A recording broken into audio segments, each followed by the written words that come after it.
Narito ang malalaki at makabuluhang balita ngayong araw. Hataw Balita ngayon. Hindi matuntun ngayon ng Armed Forces of the Philippines ang eksaktong lokasyon ng research vessel ng China na naghulog ng hindi pa matukoy na equipment sa Catanduanes. Ayon sa Sandatahang Lakas ng Pilipinas, nagpatay umano ito ng Automatic Identification System o AIS kaya hindi na mamonitor ng Philippine Navy ang lokasyon nito ngayon. Sinabi ni AFP spokesperson Colonel Francel Margaret Padilla na posibleng nagpatay ito ng AIS upang hindi ma-detect ng mga otoridad. Naghihintay na lang anya sila ng ulat ng Philippine Air Force na nagsasagawa ng Maritime Patrol o MARPAT gamit ang kanilang air asset para makita kung saan na ngayon ang naturang barko ng China.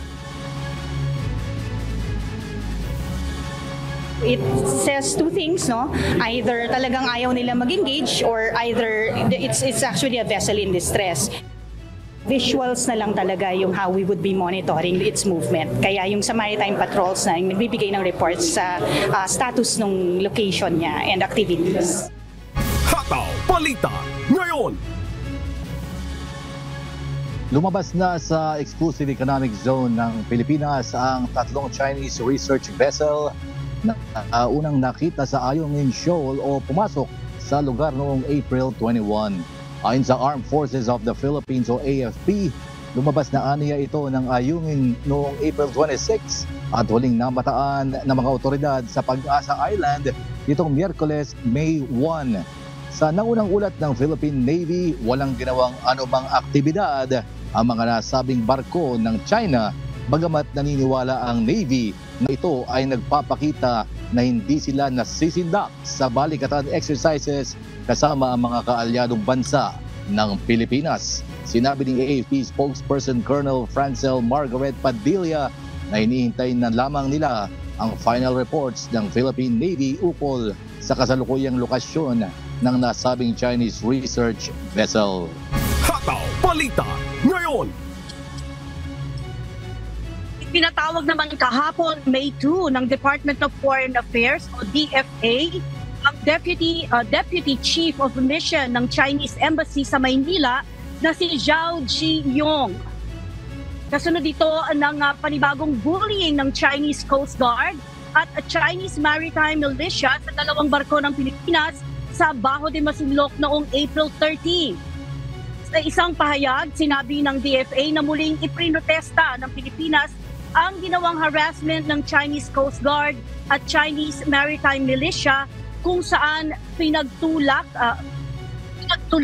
ng mga ito na bombahin ng water cannon ang mga barko ng Philippine Coast Guard at BFAR na nagsasagawa ng resupply mission.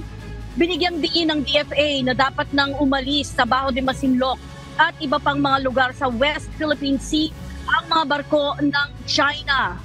Hataw Balita ngayon. Ipinatitigil muna ng pamunuan ng pambansang pulisya para ma-review ang implementasyon sa pagbubura sa mga visible na tattoo ng mga pulis.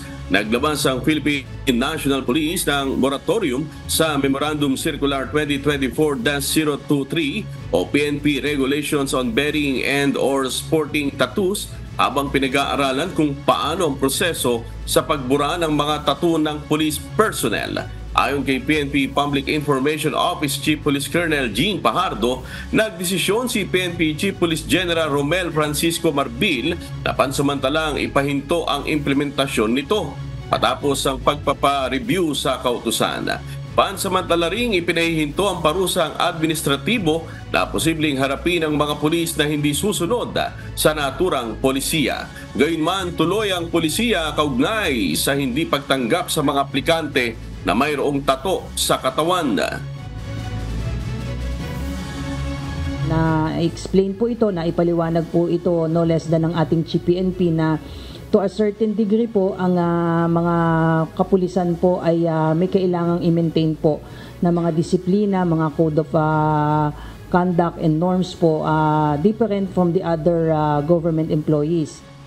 Pinapa-review po ng ating Chief PNP yung implementation po with respect po doon sa pagpapaalis po, particularly ng mga visible tattoos po na kapag naka-uniforme po yung mga pulis po natin, ay kita po yung kanilang mga tattoos.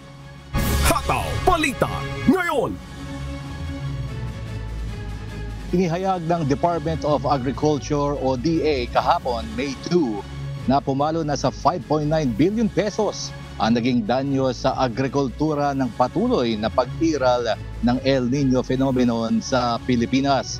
Ayon sa kagawaran, pinakamalaki ang naitalang pinsala sa rice sector ng bansa na umabot na sa 3.1 billion pesos na halaga ng pagkalugi. Kabilang sa mga pinakanapinsalang rehiyon sa bansa ang Mimaropa, ang Cordillera Administrative Region at ang Western Visayas. Inanunsyo naman kamakalawa ni Pangulong Ferdinand Marcos Jr. ang ipapamahaging financial assistance para sa mga magsasaka ng mga nasirang pananim at nawalan ng kabuhayan dahil sa tagtuyot, lalo na sa mga nasa Mindanao region na lubhang naapektuhan nito. Binigyang din ni Pangulong Marcos na bukod pa ito sa mga kasalukuyang programa ng pamahalaan na nagpapatuloy na Hataw Balita ngayon. Tuloy pa rin tayo sa El Nino. Idineklara na nitong Huwebes, May 1 ang state of calamity sa Dingras, Ilocos Norte at Bangsamoro Autonomous Region in Muslim Mindanao o BARM dahil sa matinding epekto ng El Nino phenomenon. Ayon sa Dingras Municipal Council, nakararanas na ng kakulangan sa tubig. Sa nakalipas na 3 linggo ang ilang barangay sa bayan ng Dingras matapos na matuloy o matuyo ang pinagkukunan nila ng tubig. Dagdag pa ng lokal na pamahalaan, gagamitin nila ang 30% ng kanilang calamity fund sa pagsasaayos ng mga apektadong lugar. Samantala, ayon naman sa BARM Office of the Chief Minister o OCM, layon ng inilabas na Proclamation Number 002 Series of 2024 na makontrol ang presyo ng mga pangunahing bilihin sa kanilang rehiyon at magamit ang pondo para sa rescue, recovery at relief operations sa mga apektadong populasyon. Hataw Balita ngayon. Nananawagan si Senate President Juan Miguel Mig Zubiri kay Pangulong Ferdinand Marcos Jr. na ikonsidera na ang 100 peso minimum wage increase bill na ipinasa ng Senado noong Pebrero para magkaroon ng nakabubuhay na sweldo ang mga manggagawang Pilipino. Kasunod ito ng kautusan ni Pangulong Marcos na muling busisiin ang minimum wage sa bansa. Ayon kay Zubiri, mas mainam na rin anya na sertipikahan na ito bilang urgent dahil sa nagtataas ang presyo ng mga bilihin at serbisyo sa kasalukuyan. Kung si Senate Minority Leader Coco Pimentel ang tatanungin, maganda naman na mapag-aralang muli ang regional minimum wage rates pero mas mabuti pa rin anya na isabatas ang pagtatakda ng minimum wage sa buong bansa. Punto ng senador, kung kinakailangan pang humiling ang Pangulo para muling busisiin ang wage rates, pagpapakita umano ito na hindi gumagana ang sistema at out of touch ang regional wage boards. Ginang mambabatas, marami nang naghihirap ng mga empleyado dahil sa hindi makatarungan na pasahod.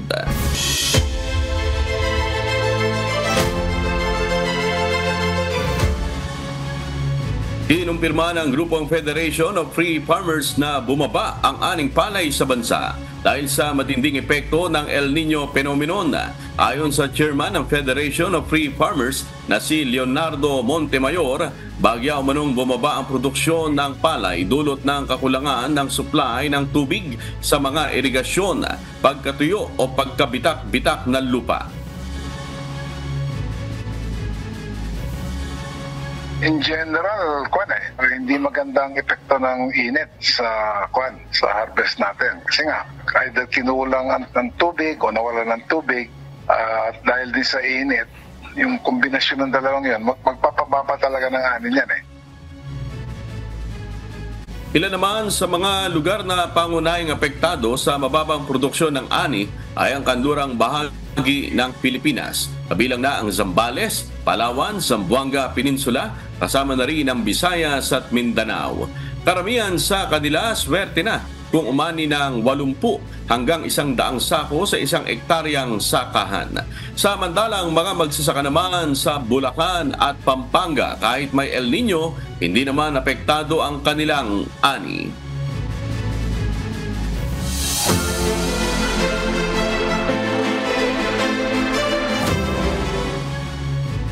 Pansamantalang sinuspindi ng Tacloban City Government ang mga pasok o face-to-face classes sa lahat ng antas ng mga pampublikong paaralan, pati na ang primary at secondary levels sa private schools sa loob ng syudad. Batay kasi sa temperature forecast ng State Weather Bureau Pag-asa, posibleng umabot sa 46 degrees Celsius ang tinatayang magiging heat index sa Tacloban City ngayong araw ng Biyernes, May 3. Ilang state universities and colleges na rin sa Tacloban City ang nagsuspindi ng kanilang mga klase kasunod ng paglalabas ng Executive Order No. 2024-0516 ng lokal na pamahalaan. Bagamat nasa pagpapasya ng administrasyon ng mga pribadong paaralan ang pagsususpindi ng mga klase sa tertiary level, hinimok ng city government na magkaroon na muna ng asynchronous or alternative distance learning para na rin sa kaligtasan ng mga mag-aaral mula sa posibleng masamang epekto ng matinding init ng panahon. Kinakailangan na aniyang suspindihin ang klase upang maiwasan ang pagkakaroon ng heat-related incidents kagaya ng heat cramps at heat exhaustion. Hataw Balita ngayon. Matindi talaga ang epekto ng El Nino dahil sa lumalalang epekto ng El Nino phenomenon, nagkukulang na ng supply ng tubig sa mga lugar na matinding tinatamaan. Dahil dito nagbabala na si Baguio City Mayor Benjamin Magalong laban sa mga water delivery services na naniningil ng mataas na presyo ng tubig sa gitna ng nararanasang krisis. Si Kabsat, Grace Doctolero, humahataw! Hataw Balita ngayon. Problemado ngayon ang ilang mga karinderya at kainan sa Baguio City dahil sa nangyayaring water shortage. Kabilang narito si Dexter Gagawin na apektado ang kanilang karinderya dahil sa nararanasang kakulangan ng tubig dahil sa tagtuyot. Ang gagawin mo lang talaga is punuin mo yung tangke. Ang hirap na kasi even may tangke ka na 10 drums, kung talagang super busy, wala kang magagawa. Mag-shortage ka. Maging ang water station na ito ni Mang Arthur, dati raw hindi sila nawawalan ng supply ng tubig pero dahil sa water shortage, hindi na umano sila makakapag-deliver ngayon. Magkakarga sana sila ng tubig para sa mga nagpapadeliver na customers sa Baguio at La Trinidad pero walang tubig pagbukas niya ng gripo. Dati, 24 hours ang tubig namin dito eh. Pero nitong nakaraan, wala hanggang 8:45 ng gabi nawawala na. Tapos nagre-resume mga 5. Ay malaking epekto yun na kasi pagka imbis na mag-overtime ka, wala na. Talagang cut off na talaga yung phone. Kaya pag umaga, kailangan mabilisan na kuhan ulit. Paghugas, pagkarga. Plano sana ni Arthur na taasan ang presyo ng tubig subalit hindi niya raw ito magawa. Sana, kasi wala eh, nagre-reklamo yung mga boys eh. Yung sahod nila, kailangan taasan daw eh. Hindi mo naman mataas-taasan pagka hindi ka magtataas ng presyo ng tubig. Samantala, nagbabala na si Baguio City Mayor Benjamin Magalong sa iba't ibang water delivery services na huwag itaas ang kanilang singil sa tubig. Pag may nalaman kami isang kumpanya, water delivery company, na nagtaas ng presyo, talagang isasarapuhan. Ayon kay Mayor Magalong, hindi ito ang panahon para manamantala ang water delivery services sa mga tao. Huwag magtataas ng presyo. Ang presyo ng drum dapat nandun sa 40 to 45 pesos. Nandun lang sa range na yun. Kaya sinasabihan niya namin yung may mga report na pinaas na raw na 100 pesos pero nung dinerify naman namin, tinanong naman namin yung mga ibang mga complainants anong pangalan ng water delivery services, hindi naman nila mapanggit sa amin. Tiniyak ng lokal na pamahalaan ang kanilang tuloy-tuloy na monitoring sa water delivery services at hiniling ang pangunawa ng mga residente sa kakulangan ng tubig sa lungsod. Pinag-aaralan na nila ang mga alternatibong pagkukunan ng tubig at mayroon na silang mga drilling operation sa iba't ibang site gaya sa Slaughterhouse, Camp 7, Montinola, Santo Tomas at Tuba. Grace Doctolero, humahataw sa balita ngayon. Hataw Balita ngayon. Nagdadalamhati ngayon ang pamilya ng isa sa mga empleyado ng Pili Camarines Sur Local Government Unit na nasawi dahil sa cardiac arrest na dulot ng matinding init ng panahon. Bunsod nito, nagpapatupad na ang lokal na pamahalaan ng adjustment sa kanilang work schedule at face-to-face classes ng mga mag-aaral bilang pag-iingat sa posibleng maging epekto pa ng temperatura. Si Ryan Salatandol humahataw. Hataw Balita ngayon. Lubos ang pagdadalamhati ni Aling Heidi nang ibahagi niya ang mga huling sandali habang kasama ang kanyang asawa. Ayon sa kanya, pumasok sa trabaho si Jacob Christie bilang detail security ni Pili Camarines Sur Mayor Tomas Bungalonta Jr. nang mapansin ng anak ng alkalde na parang namumutla at may dinadaing na pananakit ng dibdib. Nagpakuha pa niya ito ng blood pressure sa mga kasamahan niya sa Pili MDRRMO. Kasi siya nag-duty pa siya nag-duty sa bahay po nila Mayor. Tapos po, pag-duty niya po doon, nakita siya ng anak ni Mayor ni Kagawad. Nakita siya, linapitan siya, tinanong niya. Karaan niya kuya, sabi niya. Ayun, masakitan niya tong ano ko. Hawak niya daw yun. Pag-uwi nito sa bahay ng alkalde, nagpasya ang councilor na si Annalyn Bungalonta na dalhin siya sa Bicol Medical Center upang patingnan. Ngunit tumanggi si Jacob na magpadala dahil ayon sa kanya ay kaya niya pa at uuwi na lamang siya sa kanyang tahanan.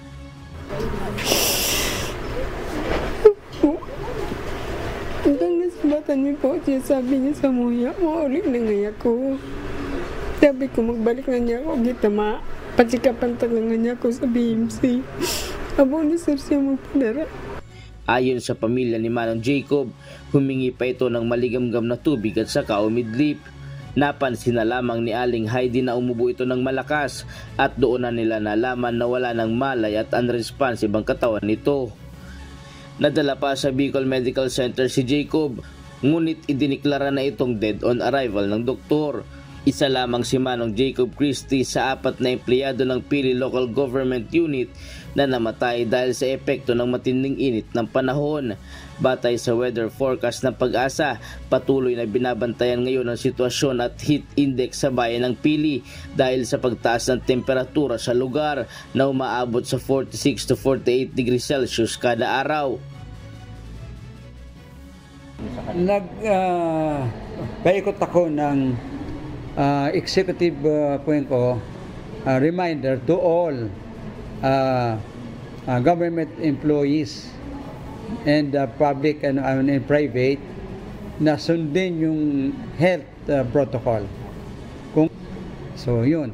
Halimbawa, yung cancel yung mga face-to-face. Yan. Dapat isunod din nila. Lalo na sa public school. Samantala, nagpapatupad naman ng work schedule adjustment ang alkalde para maiwasan ang sobrang init ng panahon sa kanyang mga tauhan. May mga opisina dito na hindi pwedeng iwasan na hindi lumabas. Halimbawa, yung mga street cleaners, kaya lang mag-adjust sila sa time. Halimbawa, instead na lumabas sila, na pumasok na 8 o'clock in the morning up to 12, sana maaga pa pumasok na siya, at least advance 1 hour or 2 hours, then ikat nila na 4 hours lang naman sa umaga. Then bumalik sila sa hapon. Halimbawa, 3 o'clock in the afternoon hanggang 5 o'clock. Hanggang sa 6 o'clock. O depende na yun. Na-comply nila yung 8 hours work. Basta iwasan lang yung kainitan ng panahon. Suspended na rin ang mga face-to-face classes sa bayan ng Pili maliban sa mga private school na air-conditioned ang mga silid-aralan. Naka-standby din ang mga health personnel ng bayan kasama ang 2 municipal doctor para tulungan ang ating mga kababayan sa gitna ng matinding init ng panahon sa lugar. Samantala, nakatanggap naman ng tulong mula sa lokal na pamahalaan ang mga pamilya ng mga nasawing government employees. Ryan Salatandul, humahataw sa balita ngayon.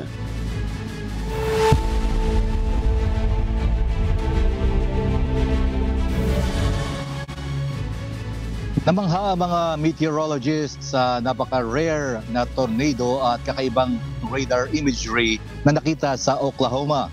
Bunsod dito, nakapagtaas ang nasabing tornado ng mga dami ng debris kaya lalong maituturing na kakaibang uri ng weather condition ito. Mula sa Texas, USA, may humahataw na balita. Si Abby Valdez, live! Hataw Balita ngayon! Hello, Abby. Ano ba ang bihirang pangyayaring naranasan na ito sa Oklahoma? James, malalakas sa bagyo ang dumagundong sa mga bahagi ng Southern Oklahoma bandang gabi noong Martes, April 30 na nagdulot ng hindi pangkaraniwang mga tornado at isang pambihirang rare type na imagery nito. Isang supercell thunderstorm ang tumama sa border ng Oklahoma, Texas na gumawa ng isang tornado sa north ng Loveland, Oklahoma kung saan ang radar imagery ng tornado ay nagpakita na ito ay dumaan pasilangan bago bumagal, lumiko pahilaga, pumunta ng kanluran at umikot sa kung saan ito ay tumama na. Matapos makumpleto ng tornado ang isang hindi pangkaraniwang loop pabalik sa nauna nitong landas ay humina ito. Ngunit lumitaw naman ang isang bagong malakas sa anticyclonic tornado na nagmula sa iisang bagyo. Ang mga tornado sa Northern Hemisphere ay karaniwang umiikot ng counterclockwise, subalit ang anticyclonic tornado ay umiikot ng clockwise at nasa 1% lamang ng lahat ng tornado ang nabibilang dito.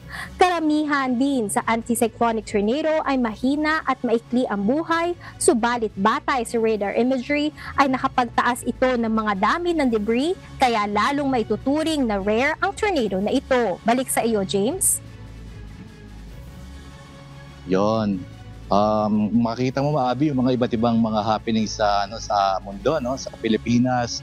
Napakainit dito, mga rare tornado. Ano bang meron bang na-injure o nasira sa mga rare na tornado na ito, Abby? James, fortunately, dahil napunta sa sparsely populated area mga tornadoes na ito, walang naiulat na na-injury o nasawi o maging significant structural damage. James? Ayun. Sige, maraming salamat at ingatan kayo dyan. Abby Valdez mula sa Texas, USA, kung saan naranasan noong May 27, 1997 ang Jarrell ng F5 tornado na naglakbay sa hindi pangkaraniwan direksyon na south to southwest. Hataw Balita ngayon! Yan, 20 minutes away lang dito, James, yung Jarrell, Texas, kung saan itong kinalalagyan ko.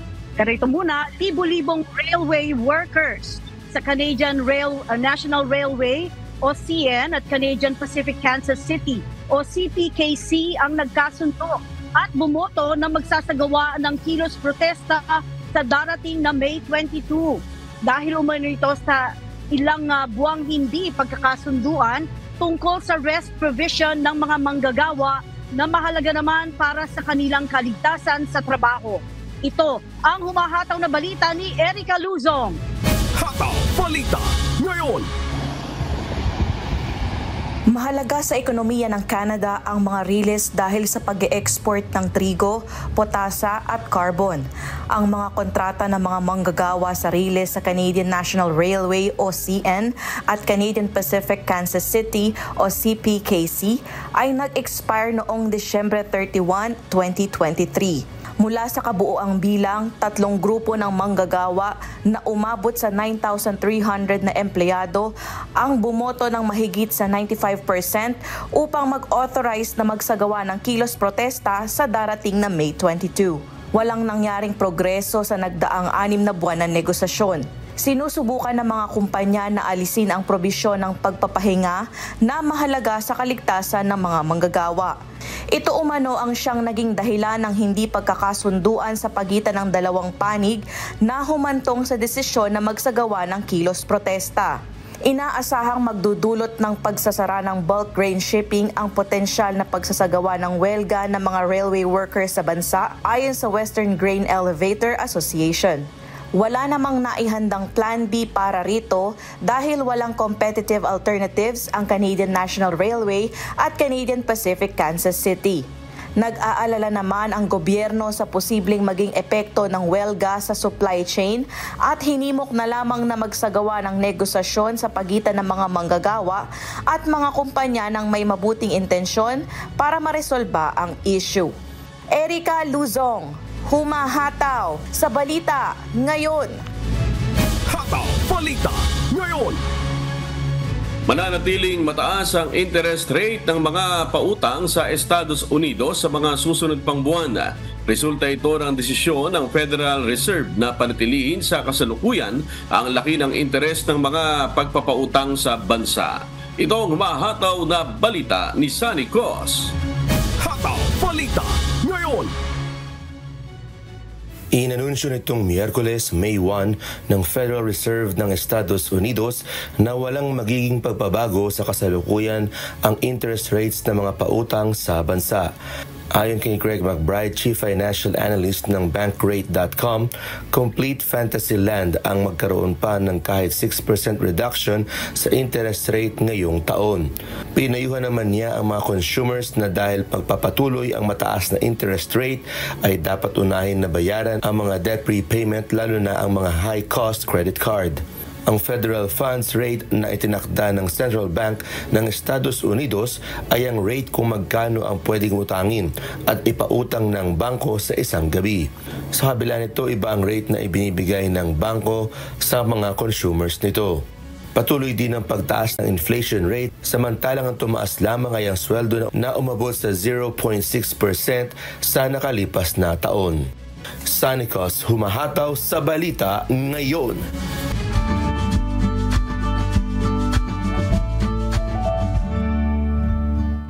Alamin ang magiging lagay ng panahon sa iba't ibang bahagi ng bansa ngayong araw ng Biyernes. Panoorin po natin ang update mula sa Philippine Weather Bureau Pag-asa. Kasalukuyan po, itong easterlies po ang nakakapekto sa ating buong bansa. Yung pong ITCZ o yung Intertropical Convergence Zone, inyong makikita itong sanlinyang kaulapan sa may south ng Mindanao ay hindi po na umaabot sa ating bansa. Pero pagdating po sa weekend, bahagya pong kikilos, pahilaga at maapektuhan itong southern part ng Mindanao. At kasalukuyan po, wala po tayong binabantayan na low pressure area o bagyo sa loob ng ating Philippine Area of Responsibility at yun din po sa may Dagat Pasipiko. Ang araw sisigat mamaya pong 5:33 ng umaga. Ang araw lulubog mamaya pong 6:30 ng hapon.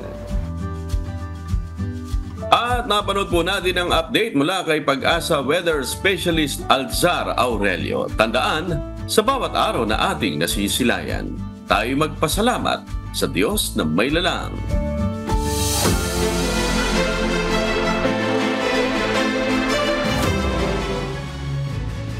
Isinagawa ang isang live fire exercise bilang bahagi ng nagpapatuloy na Balikatan Exercises 2024 sa isang coastal area sa Rizal, Palawan.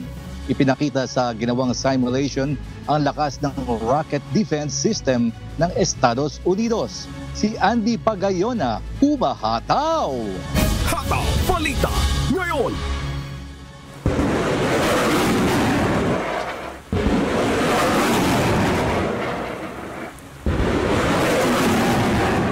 Sunod-sunod na pinakawala ng mga rocket mula sa isang coastal area sa Rizal, Palawan bilang bahagi na nagpapatuloy na Balikatan Exercises 2024 sa bansa. Ito ang High Mobility Artillery Rocket System o HIMARS na gamit ng mga tropa ng Estados Unidos. Kasunod dito, ipinakita naman sa ginawang live fire exercise ang lakas ng mga 105mm cannon at machine gun. Target sa naturang simulation ang mga kalabang lumulusob mula sa dagat na nakasakay sa mga bangka. Ayon kay Deputy Commander for External Defense, Brigadier General Romulo Quimado II ng AFP Western Command o WESCOM, pinalalakas sa naturang aktibidad ang maritime defense ng Philippine troops para protektahan ang teritoryo ng bansa laban sa threat mula sa karagatan. This is coastal defense. This is maritime defense. We are simulating a threat coming from the seas to our shorelines. And so we are using our multi-domain capabilities to defend our sovereignty. Hindi naman naging hadlang ang panahon para mapigilan ang ginagawang exercise ng dalawang bansa. Samantala, pinalikas muna ang ilang mga residente na nakatira malapit sa baybaying dagat ng barangay Kampung Ulay para sa ginawang drill. Binigyan naman ng ayuda ng lokal na pamahalaan ang mga mangingis ng hindi nakapalaot dahil sa pagsasanay. Andy Pagayona, humahataw sa balita ngayon.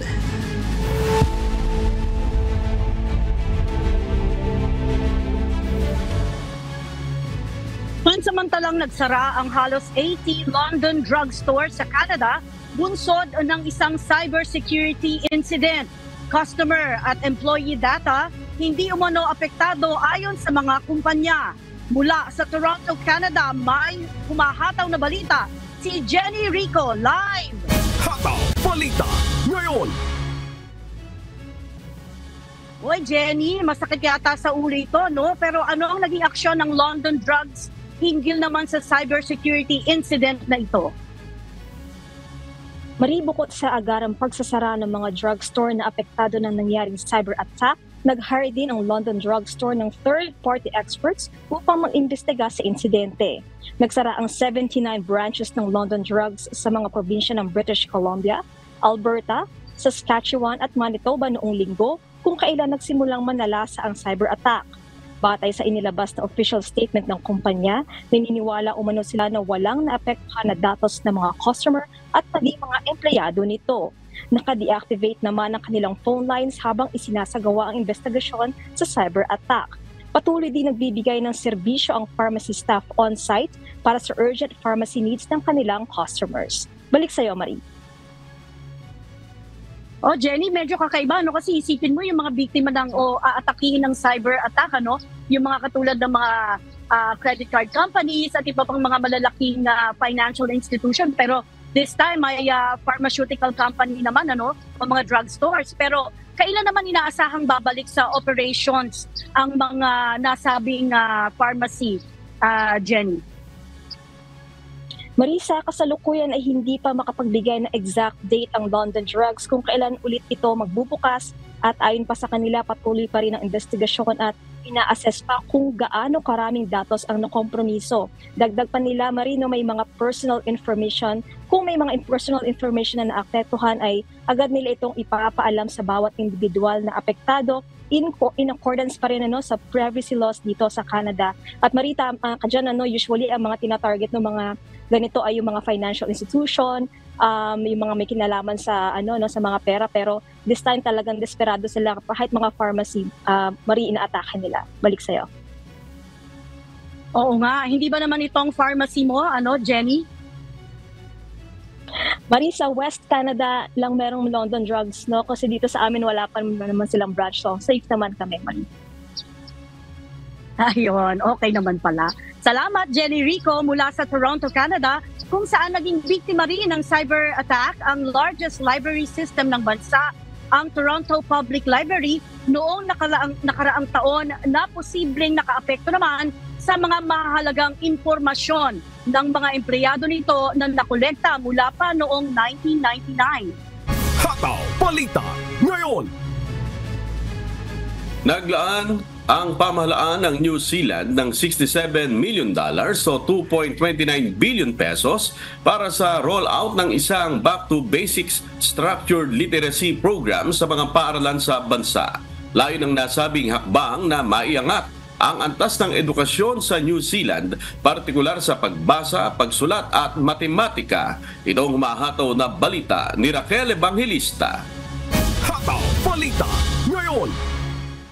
Inanunsyo kahapon, May 2, ng pamahalaan ng New Zealand ang pangako nito na paglalaan ng $67 million o halos 2.29 billion pesos para sa isang structured literacy program sa mga eskwelahan sa bansa. Simula sa unang term ng 2025, tuturuan ang mga estudyante ng pagbasa gamit ang structured literacy approach mula sa kasalukuyang pamamaraan kung saan ang mga guro ang nagpapasya kung papaano nila ituturo ang pagbasa sa mga mag-aaral.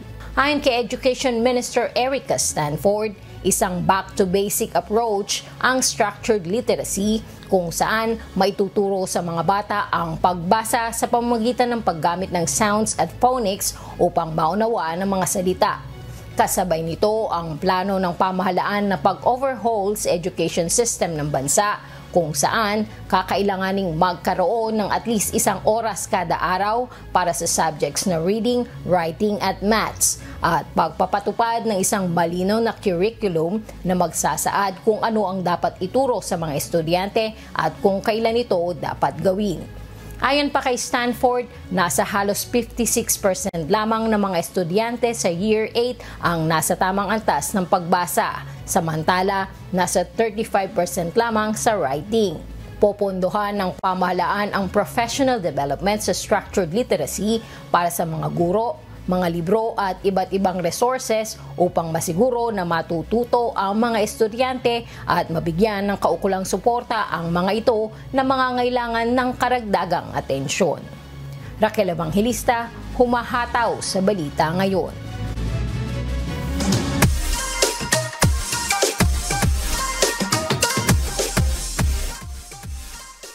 Ayan, at sa atin namang shout out, happy birthday kay Ate Grace Casin Cosare at ganoon din po sa kay Brad Jassy Mertalia. Ingatan daw kayo ng Panginoon at ganoon din si Brad Louie Lipanya ng Nagcarlan, Laguna. At shout out din po sa lahat ng nasa MCGI Clinic dyan sa Marikina City, James. Yon, congratulations naman ako sa ating kasamahan dito sa Maryland, si Sister RV Varela. Nakapag-Labor Day siya kanina. Ngayon lang, just a few moments ago, it's a baby boy, si Faniel Daniel. Congratulations, Ate RV. Yan, Sis Marie. Ayun, super ikli talaga. Gusto natin batiin ang ating mga kababayan dito sa Texas, USA. Kasama na ang mga East Coast USA seniors natin at ang ating kasamang si Sis Angie diyan naman sa airport ng Houston, stranded dahil sa lakas ng ulan at pagbaha doon, At syempre ang ating masugid na taga-subaybay dyan sa Pilipinas, si Sis Araceli Grajeda. At ang aking Mia Moore, ayan, I'm sure meron na tayong dinner. At syempre ang aking papa na first time dito sa Texas at ang aking mother na nandiyan naman sa San Pedro, Laguna. Go ahead, amigo. Oo, ganoon din sa mga taga-subaybay ng ating programa sa buong Pilipinas at sa iba't ibang panig ng mundo. Maging sa mga tagapakinig ng Hataw Balita ngayon sa Radyo La Verdad 1350. Mga kababayan, patuloy po namin kayong inaanyayahan sa nagpapatuloy na mass indoctrination ng MCGI. Day number 10 na po tayo, 7 p.m. Philippine Time sa official MCGI social media accounts. Kabilang ang MCGI channel, ang official YouTube channel ng members Church of God International. Yes, at patuloy rin po namin kayong inaanyayahan na makingsa sa Global Prayer for Humanity tuwing Lunes hanggang Biyernes, alas 9:30 ng gabi. Ito po ay nakastream ng live sa lahat ng MCGI social media accounts at ang Global Prayer for Humanity po ay bukas sa lahat, anuman ang inyong relihiyon o lahi. At sa aming ibabahaging mga salita ng Diyos na ating sandigan mula sa Henesis Kapitulo 15, talatang 6. At sumampalataya siya sa Panginoon at ito'y ibinilang na katwiran sa kanya.